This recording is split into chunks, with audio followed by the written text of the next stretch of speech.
It's a quiet morning. Not dramatic. Not life-changing. Just quiet. You're standing in your kitchen. Coffee in your hand. Phone in the other. And then you see it. A headline. Simple.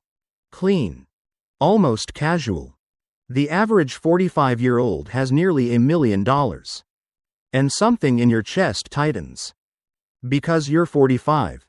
Or close enough to feel it. And you know, that's not you. Not even close. So your brain does what every brain does in that moment. It starts asking questions it doesn't want answers to. Did I mess up? Did I fall behind? Did everyone else figure something out that I didn't? Or worse, am I the problem? Let's get something straight immediately. That number. The almost $1 million. It's real. But it's also misleading in a way that borders on dishonest. Because it's not telling you about a person. It's telling you about a calculation. There's a difference.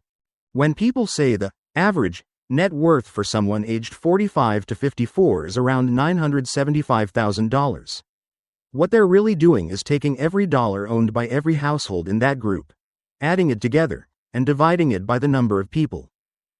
And that sounds fair. Until you realize what that actually includes. It includes the ultra-wealthy. It includes the top 1%. It includes people whose net worth doesn't just skew the number, it completely distorts it. Put one billionaire in a room with 9 people who have nothing, and suddenly the average person in that room is worth hundreds of millions. Technically correct. Practically useless. That's the number you've been comparing yourself to. And that's why it feels like you're losing. Now let's talk about the number that actually matters. The median. Not the average. The median is simple. You line everyone up from poorest to richest, and you look at the person standing in the middle. That's the real benchmark. That's not a billionaire. That's not a fantasy. That's a real human being. And in 2026, the median net worth for someone in their mid-40s is about $247,000. Not $1 million. Not even close. $247,000. That's the number you should be comparing yourself to. And suddenly, the picture changes. If you're around that number, you're not behind. You're exactly in the middle. If you're above it, you're ahead of more people than you think. And if you're below it, you're not alone. Not even remotely. Now here's where it gets uncomfortable. Because even that number is not what it seems. When you hear $247,000 net worth, your brain imagines money, savings, investments, something you can actually use. But that's not what most of it is. For the typical person at 45, about 60 to 70% of their net worth is locked inside their home. It's equity. Not cash. Not liquidity. Not flexibility. Just walls. So take that $247,000. Remove the home equity. What you're left with is often under $90,000. That's everything else. Retirement accounts. Savings. Emergency fund. All of it. And suddenly, that $250,000 doesn't feel like wealth. It feels like a cushion that could disappear faster than you expected. Home equity sounds powerful. It sounds like progress. It sounds like you're building something. But here's the problem. You can't use it without consequences. If you sell your house, you still need somewhere to live. If you refinance, you extend your debt. If you borrow against it, you pay interest on your own money. So while it looks like wealth on paper, in real life, it behaves very differently. And this is why so many people feel financially tight, even when their net worth says they shouldn't.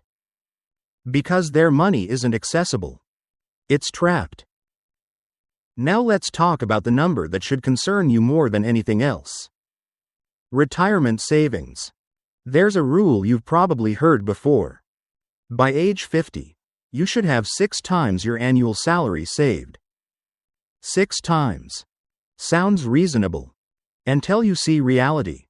The median retirement savings for people aged 45 to 54 is about $115,000. Not 6 times their income. Not even close. For many people, it's less than 1 year of income. And nearly 40% of households in this age group have almost nothing saved. 0. Not a little behind. 0. That's not a small gap. That's a completely different reality. Now here's the part that matters. Because it's easy to look at those numbers and blame yourself. But the truth is, this didn't happen in a vacuum. Timing matters. A lot. If you were in your early 20s after the 2008 crisis, you had a decade of rising markets, cheap assets, and opportunity. If you were already older, you likely owned assets that recovered and grew. But if you were in your 30s, you were in between. Recovering. Catching up. Waiting for the right moment. And by the time that moment came, prices had already surged. The window didn't close completely. But it got a lot narrower. And a lot harder to walk through. There's something else most financial advice ignores. Responsibility. Because at 45, you're not just managing your own life. You're often supporting multiple generations at once. Parents. Children. Sometimes both. You're paying for things that don't show up in net worth calculations. Healthcare.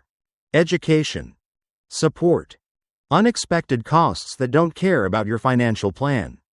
And all of that comes from the same paycheck.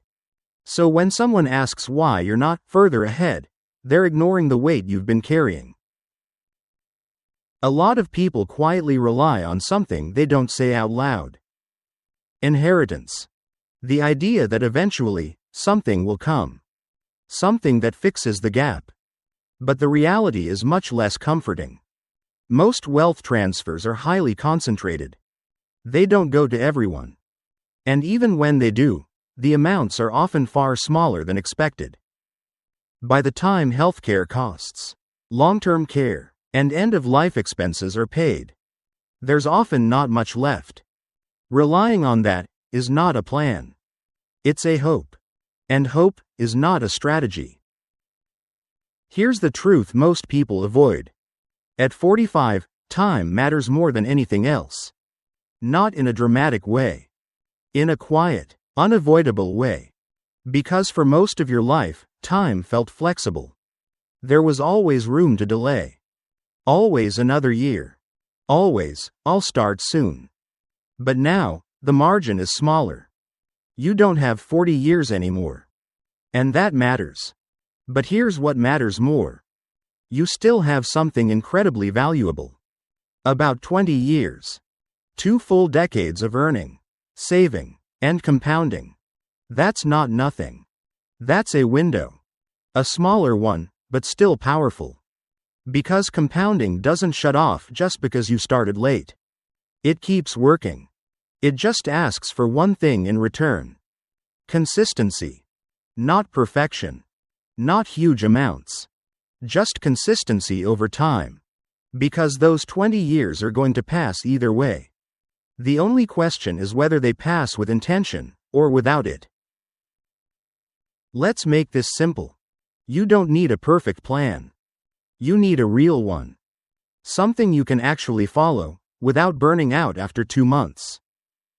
Because most people don't fail from lack of knowledge. They fail from trying to do too much, too fast. So strip it down. If you start saving consistently now, even $800 to $1,000 a month. Not perfectly. But steadily. Over 20 years, that can grow into something meaningful. Not luxury. Not excess. But stability. Security. Options. The ability to handle life without everything feeling fragile. And that's what matters most. Not winning some invisible race. Not chasing numbers that were never built for your situation.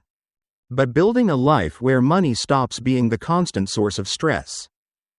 Where it becomes something in the background, instead of something that controls you. The biggest mistake you can make right now is deciding it's too late.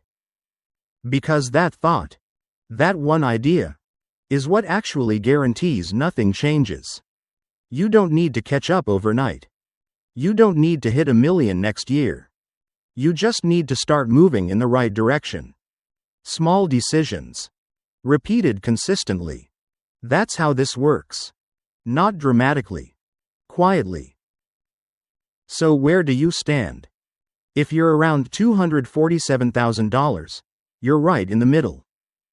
If you're above it, you're ahead. If you're below it, you're still in the game. But the number you have today isn't the most important number. The number that matters is the one you're building toward. Because 20 years from now, someone else will be standing in their kitchen, looking at a headline, asking the same question you asked today. And the difference will come down to what you decided to do next.